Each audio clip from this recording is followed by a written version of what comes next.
बातें जो कहीं और होती नहीं है।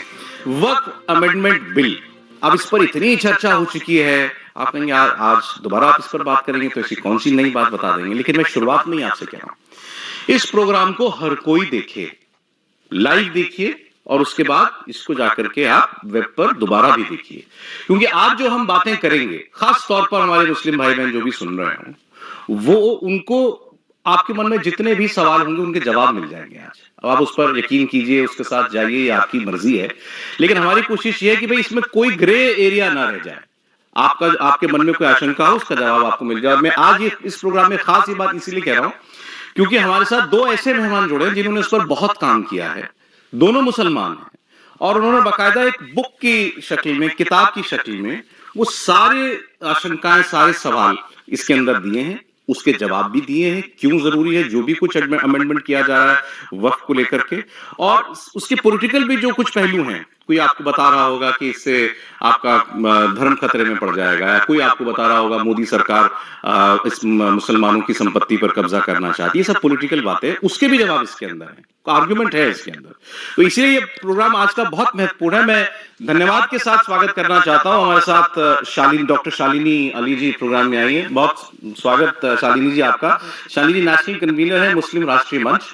शाहिद सईद साहब हमारे साथ हैं। शाहिद साहब बहुत स्वागत आपका, नेशनल मीडिया इंचार्ज है मुस्लिम राष्ट्रीय मंच से। और प्रदीप सिंह जी आपके हमारे रोज की तरह हमारे साथ हैं। सर बहुत स्वागत आपका। तो ये एक छोटा सा क्या आप कहते हैं कि जैसे इंसाइक्लोपीडिया की बहुत सारी वॉल्यूम्स आती है ना, ये एक ही किताब में, एक ही वॉल्यूम में एक इंसाइक्लोपीडिया जैसा वक्फ पर इन्होंने बना दिया है।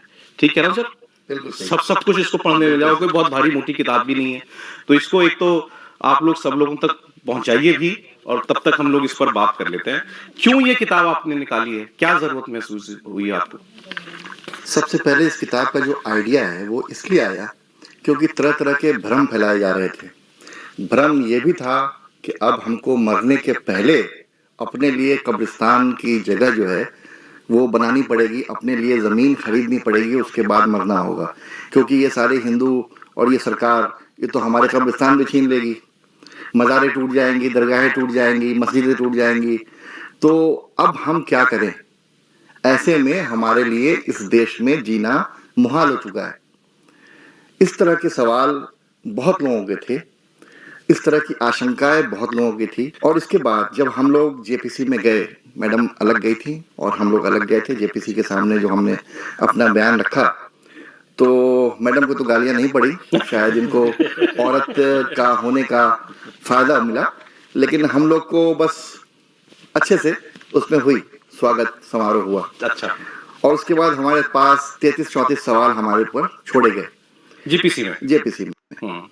तो पहले तो कोई सुनने को तैयार नहीं होता है, तो बार बार चेयरमैन दखल कर रहे थे, जेपीसी चेयरमैन, कि पहले सुन तो लो, पहले आप अपनी राय कायम कर रहे हो, पहले सुन लो, फिर आप अपने सवाल उठाना।